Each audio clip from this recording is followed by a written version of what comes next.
The bees came with the dawn, every single day. First a few scouts, then dozens, then hundreds, gathering at Arnold Ellis's weathered front door like mourners at a perpetual funeral. They never stung, never threatened, just hummed there in the golden morning light, a living, breathing carpet of black and yellow that pulsed with an almost intelligent rhythm. The first time it happened, neighbors called pest control. The second time, they called the police. By the third month, they stopped calling anyone and simply added it to the list of strange, unsettling things about the old man who lived alone at the edge of Millfield. From behind drawn curtains and smartphone cameras, the townspeople watched. Children dared each other to run past Bee-Man's house, squealing with delighted terror. Teens posted videos that went locally viral. Crazy hermit communes with killer bees. The older folks remembered when Ellis had been respected, before whatever happened that turned him strange. Before the silence, before the bees.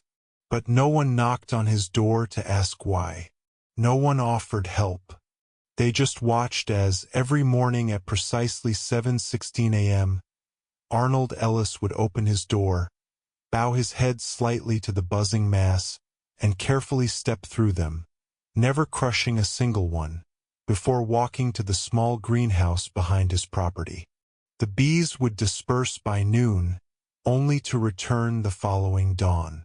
What the townspeople didn't understand was that some grief is too vast for tears. Some pain transforms into ritual, and sometimes nature remembers what humans choose to forget. Mr. Ellis moved through Millfield like a ghost. At the grocery store, he placed items in his cart methodically, always the same brands, always the same amounts. Organic honey, seeds, plant food, bottled water, never anything processed. The checkout clerks avoided eye contact, ringing him up in uncomfortable silence. His once tall frame now stooped slightly, as if carrying an invisible weight. His face, weathered and lined, rarely changed expression. Careful observers might notice his hands, once steady enough to perform intricate woodwork that had been displayed in the town museum, now trembled slightly. He wore the same faded flannel shirts regardless of season, and around his neck hung a small silver locket he never removed. If anyone had bothered to speak to him, they might have noticed his eyes, a deep, haunted blue that seemed to be looking at something far beyond the present moment. But nobody did. "Poor old Ellis has lost his marbles," they'd whisper once he shuffled past. "Living with all those bees, it's not natural." The baker's wife claimed the bees were possessed by his dead wife's spirit. The hardware store owner insisted it was government experiments gone wrong. The high school science teacher suggested Ellis might be breeding a specialized strain, though for what purpose he couldn't say. Their theories grew more elaborate, more ridiculous with each passing month, filling the void left by actual knowledge with the fertile soil of speculation. Children laughed the loudest, their cruelty innocent in its directness. "Bee-Man! Hey, Bee-Man!" they would call from safe distances before running away in theatrical terror. Ellis never responded, never acknowledged the taunts that followed him around town like persistent shadows. Teenagers were worse, their mockery deliberate and cutting. A group of high school boys once threw rocks at his mailbox, filming themselves as they did. "Let's see if we can get the bees to attack him," one suggested, earning cheers from his companions. The video never materialized. The boys went silent after whatever they saw that day, refusing to speak of it. At the coffee corner, baristas made jokes about adding honey to his rare orders. "Bet he gets it for free from his little friends," they snickered.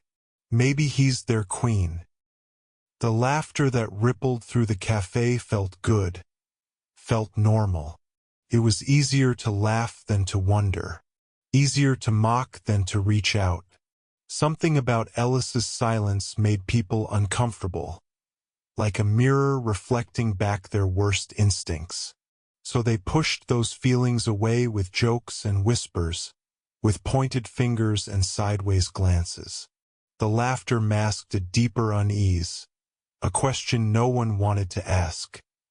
What breaks a man so thoroughly that he finds more comfort in the company of insects than his own kind?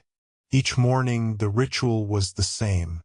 Ellis would approach his front door from inside, his fingers finding the familiar cool metal of the doorknob. Through the peephole he could see them waiting, vibrating with life, with purpose. His hands would tremble slightly as he prepared himself for the encounter. The locket around his neck seemed to grow heavier in these moments, its weight against his chest both comfort and burden. He never rushed. This was, after all, the most important part of his day. With careful movements, Ellis would open the door just wide enough to step through. The buzzing would intensify momentarily, a crescendo of tiny wings acknowledging his presence. With a patience born of practice, he would navigate through the swarm, each step placed deliberately. Some mornings, a bee would land on his weathered hand, its tiny feet tickling his skin. These moments he treasured most, the gentle weight of trust. He never wore protective gear, never showed fear. Once, Mrs. Patterson from across the street had seen him gently cup a fallen bee, warming it in his palms until it could fly again. She told no one about this act of tenderness, keeping it like a secret she wasn't meant to witness. For Ellis, each bee was precious, irreplaceable. They were messengers from a world most people had forgotten how to hear. He listened in the language of their wings, in the patterns of their flight. And in their presence, he found the only peace his broken heart could still recognize.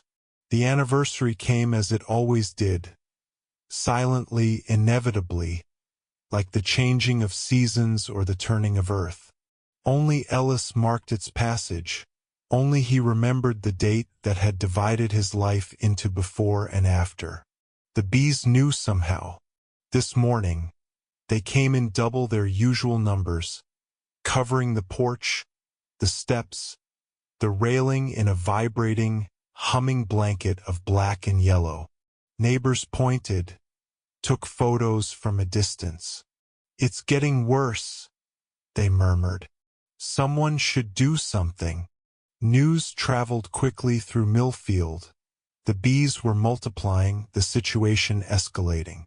But no one approached. No one intervened. Ellis emerged at 7:16, exactly as always. But today, instead of carefully walking through the swarm, he sank to his knees on the porch, surrounded by the gentle buzzing.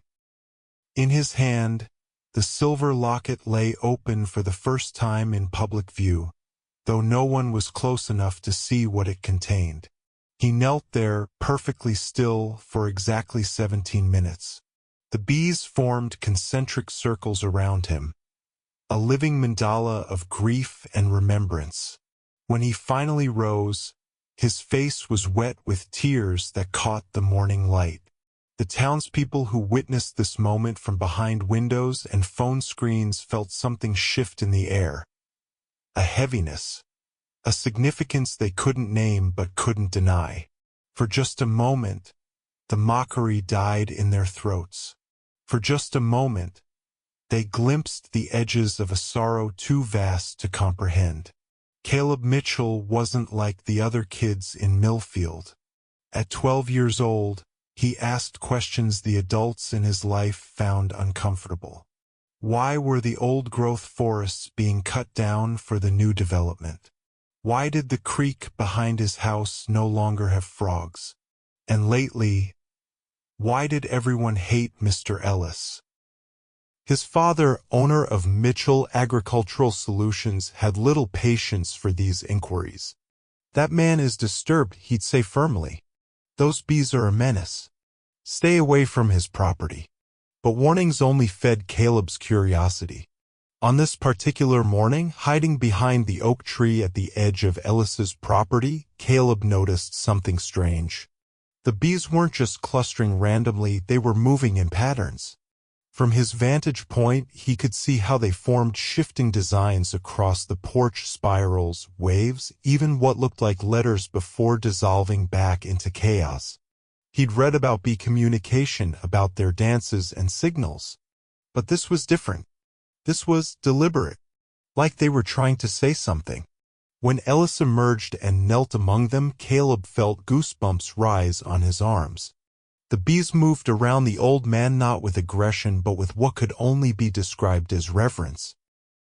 They formed a perfect circle around him, leaving just enough space for his kneeling form. "They're not attacking," Caleb whispered to himself. "They're protecting him." The realization felt important, though he didn't understand why.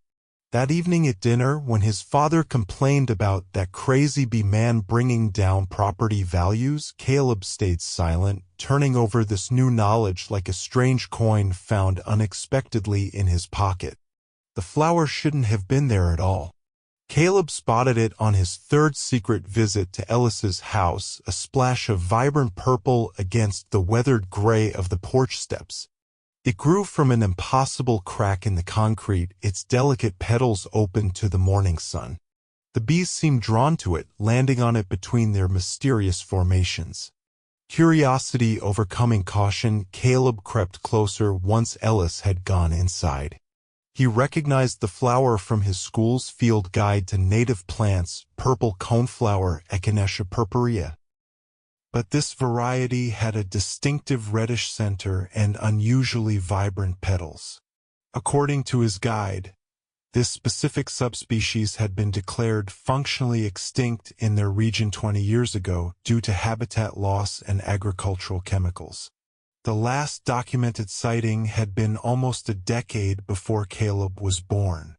Yet here it was, thriving in a crack in Mr. Ellis's steps, surrounded by devoted bees. Caleb reached out a tentative finger to touch its petals. "Beautiful, isn't it?" The voice behind him made Caleb jump and stumble backward. Ellis stood there, regarding him not with anger but with a tired curiosity. Up close, the old man seemed less threatening than the stories made him out to be. Just sad, deeply sad in a way Caleb had never seen before. "Coneflower," Caleb managed to say. "But it's the red-centered kind that's supposed to be extinct." Ellis nodded slowly.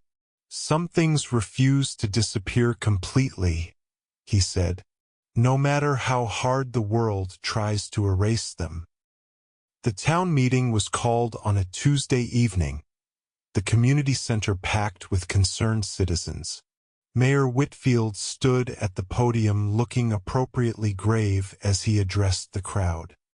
"We're here to discuss the ongoing situation at the Ellis property," he began diplomatically. "Many of you have expressed concerns about safety, health risks, and property values." Ellis sat alone in the back row, silent, the weight of hostile stares pressing against him from all sides. One by one, townspeople stood to voice their complaints. Mrs. Jenkins from the elementary school worried about allergic children. Mr. Peterson, the real estate developer, spoke emphatically about declining interest in new homes. Dr. Harrison, the town's only physician, warned of potential disease vectors, though he admitted there had been no actual incidents. The words hung in the air, draped in the respectability of civic concern, but beneath them ran an uglier current. Fear of the different, resentment of the outsider Ellis had become.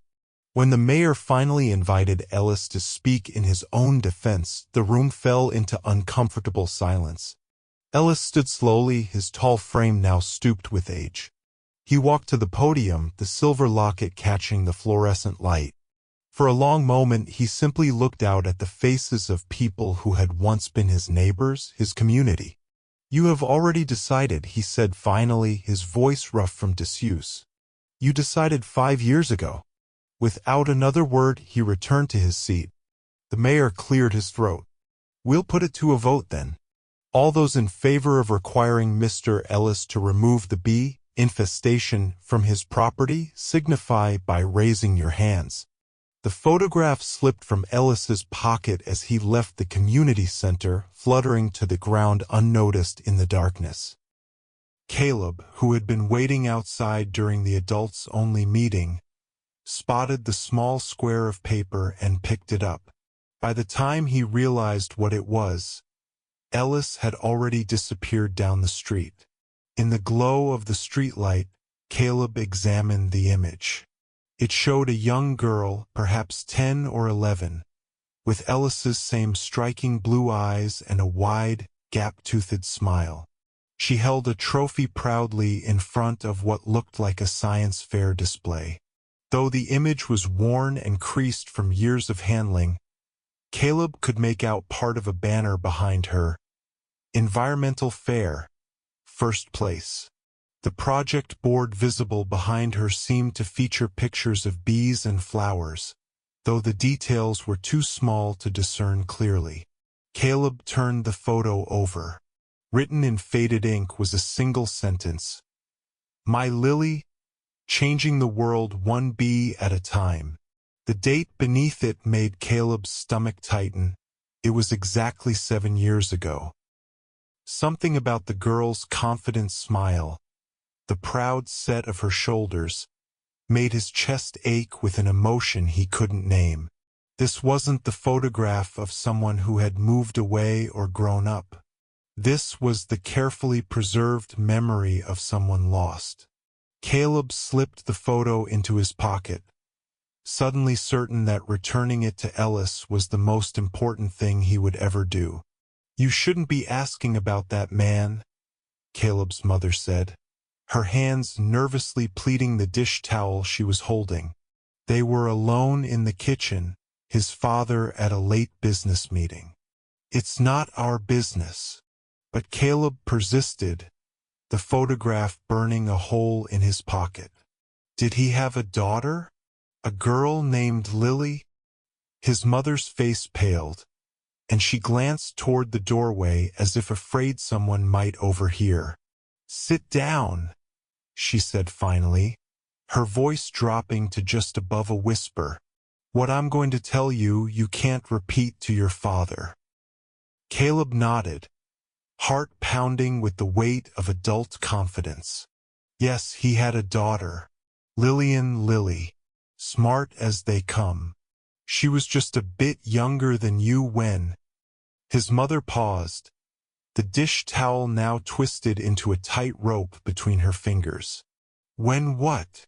Caleb prompted. "When she got sick." His mother continued reluctantly. "Very sick very quickly. She was doing a science project about the decline of native bees and the effects of certain agricultural chemicals. She was collecting samples, testing water from the creek that runs behind the farms. The implication hung in the air between them. Dad's farm?" Caleb asked, his mouth suddenly dry. His mother nodded once, sharply. "They called it rare lymphoma. Said it was just bad luck, just genetics. But Ellis knew. He tried to sue the chemical companies, the farms, even the town for approving the pesticide use. Lost everything, his job at the university, his savings, his friends. People said grief drove him mad." She took the photo gently from Caleb's hands. "The bees started coming about a year after she died. No one knows why." Armed with this new understanding, Caleb began observing the bees with renewed purpose. Each morning before school, he would hide behind the large oak tree at the edge of Ellis's property, watching the insects with the focused attention only a 12-year-old with a mission can muster. The patterns weren't random, he was certain of it now. Sometimes they formed perfect spirals that expanded and contracted like breathing lungs. Other times, they created undulating waves that reminded Caleb of the illustrations of sound patterns in his science textbook. Most intriguing were the moments when they seemed to arrange themselves into shapes that almost resembled symbols or letters, though they shifted too quickly for him to decipher any meaning. One morning, a bee broke from the formation and flew directly to where Caleb hid. He froze as it hovered at eye level, its tiny body suspended in air just inches from his face. For a breathless moment, boy and bee regarded each other with mutual curiosity. Then, with deliberate slowness, the bee flew in a perfect figure-8 pattern before returning to the swarm. Caleb had read enough about bees to recognize the waggle dance, their method of communicating the location of food sources to the hive. But there was no food here, just a boy and his growing conviction that something miraculous and terrible was happening in his town. That night, he dreamed of bees spelling out words in the sky, remember. Witness. Justice. He woke with tears on his cheeks and the certainty that the bees weren't just mourning. They were keeping vigil. The Morning Brew coffee shop was the nerve center of Millfield gossip, and on this particular Wednesday, the conversation buzzed louder than the espresso machine. Did you hear? The vote passed unanimously. Ellis has 30 days to get rid of those bees, Barbara Dixon announced to the cluster of women at her table. About time, nodded Sheila Parks, the elementary school principal. Those things are a disaster waiting to happen. At a corner table, Caleb pretended to read a comic book while straining to hear the adults' conversation. You know what I heard? This from Tom Harris, lowering his voice theatrically. My cousin works at the county records office. Says Ellis spent every penny he had trying to prove those chemicals killed his daughter. Had soil samples, water tests, everything. But the company lawyers buried him in paperwork, technical jargon. Well, of course they did. Marge from the bakery interjected. You can't just go around accusing businesses without real proof.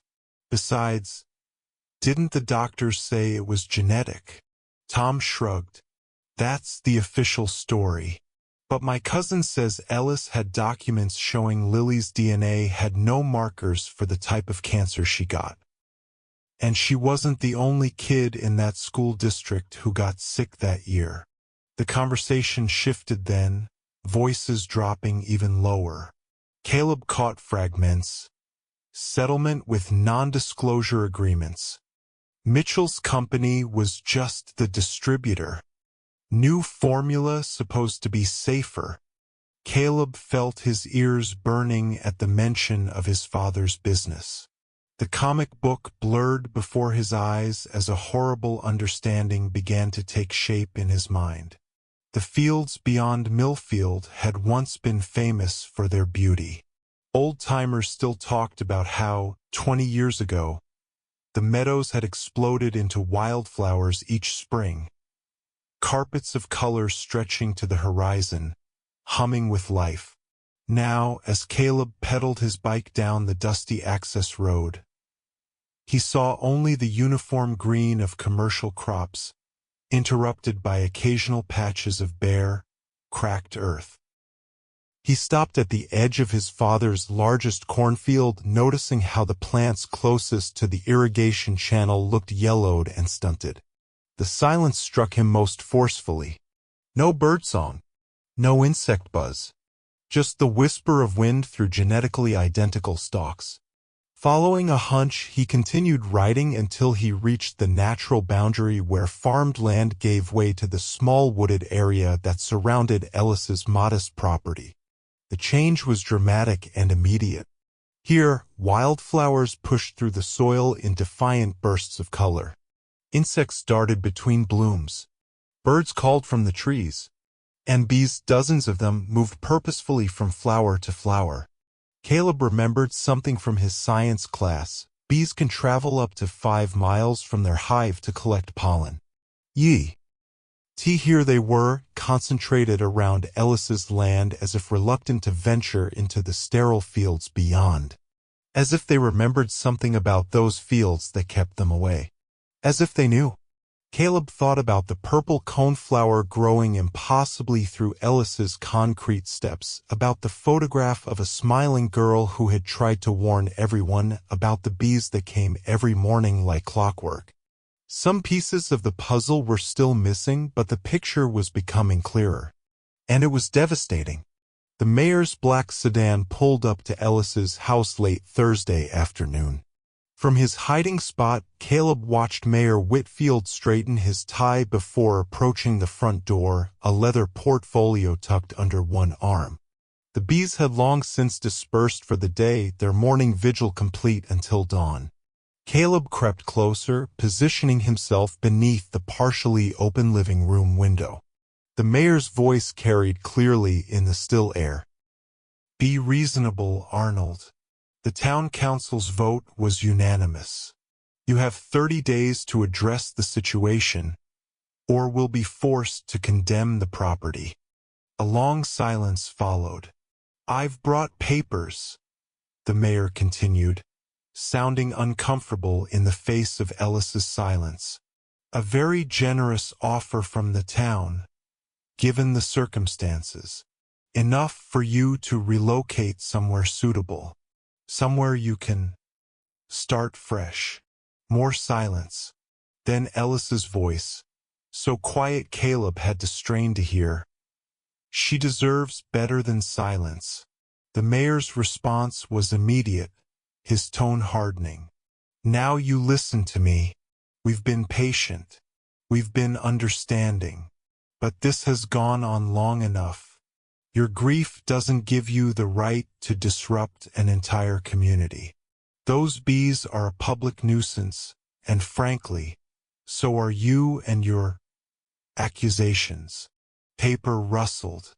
"Sign the papers, take the money, and let everyone move on." Ellis's response was so soft that Caleb almost missed it. The bees remember what people choose to forget. The mayor's exasperated sigh was followed by the sound of papers being slapped onto a surface. "You have 1 week to reconsider before the offer expires. After that, we do this the hard way."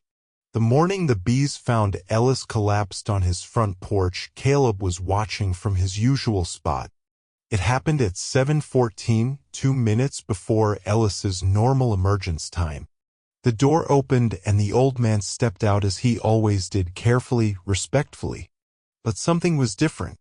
His movements were unsteady, his breathing visibly labored even from a distance. He made it 3 steps before his legs seemed to give way beneath him. The silver locket swung forward as he fell, catching the morning light in a brief, brilliant flash. The bees' reaction was immediate and astonishing.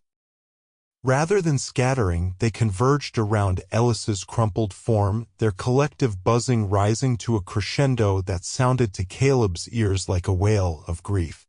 Without thinking, he abandoned his hiding place and ran to the porch. "Mr. Ellis," he called, pushing through the swarm of bees that parted around him as if recognizing his intent. Up close, Ellis's face was gray, his breathing shallow and irregular. His hand clutched the silver locket so tightly that his knuckles were white. With tremendous effort, he focused on Caleb's face. "You're the Mitchell boy," he whispered. "Your father's son." There was no accusation in his voice, only a profound weariness. "I'm Caleb," the boy confirmed, reaching for the old man's free hand. "I need to call for help. Where's your phone?" Ellis shook his head slightly, the movement barely perceptible. "No time," he murmured. With trembling fingers, he pressed the locket into Caleb's palm. "She tried to warn them," he said, each word a struggle. "The bees are the proof. They always knew. They buried Arnold Ellis beside his daughter in the small cemetery at the edge of town. No announcement was made in the local paper. No service was held at the church. Caleb and his mother stood alone by the freshly turned earth, their presence an act of quiet rebellion. In his pocket, Caleb carried the silver locket Ellis had pressed into his hand with his dying breath. Inside was a curl of honey-colored hair and a dried petal from the purple coneflower preserved behind a tiny glass panel. On the opposite side was a photograph of Lily Ellis in miniature, her smile frozen in time at 11 years old, the age she would remain forever. Mrs. Mitchell placed a small bouquet of wildflowers on the grave, her hands shaking slightly as she arranged them. "Your father doesn't know we're here," she said softly. "It's better that way." Caleb nodded, his eyes fixed on the simple headstone. The inscription was brief: Arnold Ellis, 1968 to 2023, reunited with his beloved Lily. No mention of his work as a respected botanist. No acknowledgement of his crusade for environmental justice. Just a father rejoining his child. "What happens now?" Caleb asked, feeling the weight of the locket against his chest where he now wore it, hidden beneath his shirt. His mother looked at him with tired eyes. "Nothing happens. The town moves on. The story gets forgotten like it never happened." She hesitated, then added in a lower voice, "But the bees won't forget. And neither should we." As they turned to leave, Caleb noticed something that made his breath catch: a single bee, landing gently on Ellis's headstone before taking flight again, disappearing into the clear blue sky. The first sign that something extraordinary was happening came at dawn the day after Ellis's burial. Caleb woke to the sound of his mother gasping by the window. "My God," she whispered. "Caleb, come look." Outside, the sky was darkening, not with clouds, but with bees. Thousands upon thousands of them flying in formation toward the town center. Caleb dressed quickly and ran outside, following their path. What he found in the town square stopped him in his tracks. Every surface, the benches, the war memorial, the steps of the town hall, the quaint storefronts, was covered in a living, vibrating carpet of bees. Yet there was no panic, no attacks. The insects simply occupied the space, their collective presence both awesome and terrifying in its silence. A few early risers stood frozen on the periphery, phones raised to capture the phenomenon. Mrs. Jenkins from the elementary school was openly weeping. "It's judgment," she kept saying. "It's judgment come upon us all." Mayor Whitfield arrived, followed quickly by Police Chief Cooper. Their hushed conversation carried across the unnaturally quiet square. "We need exterminators. Now." "Sir, no exterminator will touch this. There must be millions of them. Then get fire hoses. Get whatever you need. Just get rid of them." But no one moved to carry out the orders. Something in the perfect stillness of the swarm, in the deliberate way they had positioned themselves, made intervention feel dangerous, even sacrilegious. As the sun rose higher, casting golden light across the living tapestry, Caleb noticed what the adults had not yet seen. The bees were slowly, methodically rearranging themselves. They were forming patterns, forming words. The message was beginning. By mid-morning, crowds had gathered at a safe distance to witness the phenomenon. The bees had completed their work, intricate patterns of pollen, leaves, and their own bodies creating visible words and symbols across the town square. "On the courthouse steps," she warned you. "Across the front of the Mitchell Agricultural Solutions office, you chose profit. On the town hall doors, the poison remains. And most chillingly, on the war memorial at the center of the square, now you starve." Journalists from neighboring towns arrived, cameras rolling as residents tried to make sense of what they were seeing. "It's impossible," the high school biology teacher kept repeating. "Bees can't organize like this. They can't spell." But the evidence was undeniable, captured in hundreds of photographs and videos that would soon spread across social media and news outlets worldwide. By afternoon, the first scientists arrived, followed quickly by environmental activists. Someone connected the phenomenon to Lillian Ellis's death, to her father's crusade. Old records were unearthed, soil samples taken. The bees remained in place for exactly 12 hours before rising as one and dispersing into the countryside. They left behind their messages written in pollen and nectar, sticky reminders that dried and hardened in the summer heat. Town workers tried to wash them away, but the substances had somehow bonded with the surfaces they adorned, becoming permanent markers of accusation. The next morning, not a single bee returned to Arnold Ellis's front porch. Their vigil was complete, their message delivered, their purpose fulfilled. The collapse happened gradually, then all at once, like a slow-motion dominoes. First came the scientific teams with their tests and samples, confirming what Ellis had tried to prove years before. Dangerous levels of neurotoxic pesticides had leached into the groundwater, the soil, the very air of Millfield. The crops began failing next. Without pollinators, the vast monoculture fields withered and died exactly as the bees' message had predicted. Property values plummeted as news reports linked the town to environmental catastrophe and corporate cover-up. Stores closed. Families moved away. Mitchell Agricultural Solutions declared bankruptcy amid multiple lawsuits and federal investigations. Caleb's father disappeared one night, leaving behind a one-line note, "I didn't know." Caleb wasn't sure he believed him. The town that had once mocked Arnold Ellis now spoke his name in hushed, respectful tones.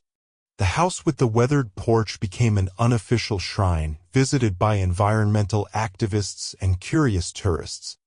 Lily's science fair project, found carefully preserved in Ellis's home, was displayed in the repurposed town hall, its warnings finally heeded decades too late. Caleb and his mother stayed when others fled, converting their backyard into a sanctuary for native plants and pollinators. The locket remained around Caleb's neck, a constant reminder of promises made to a dying man and the child he had failed to save.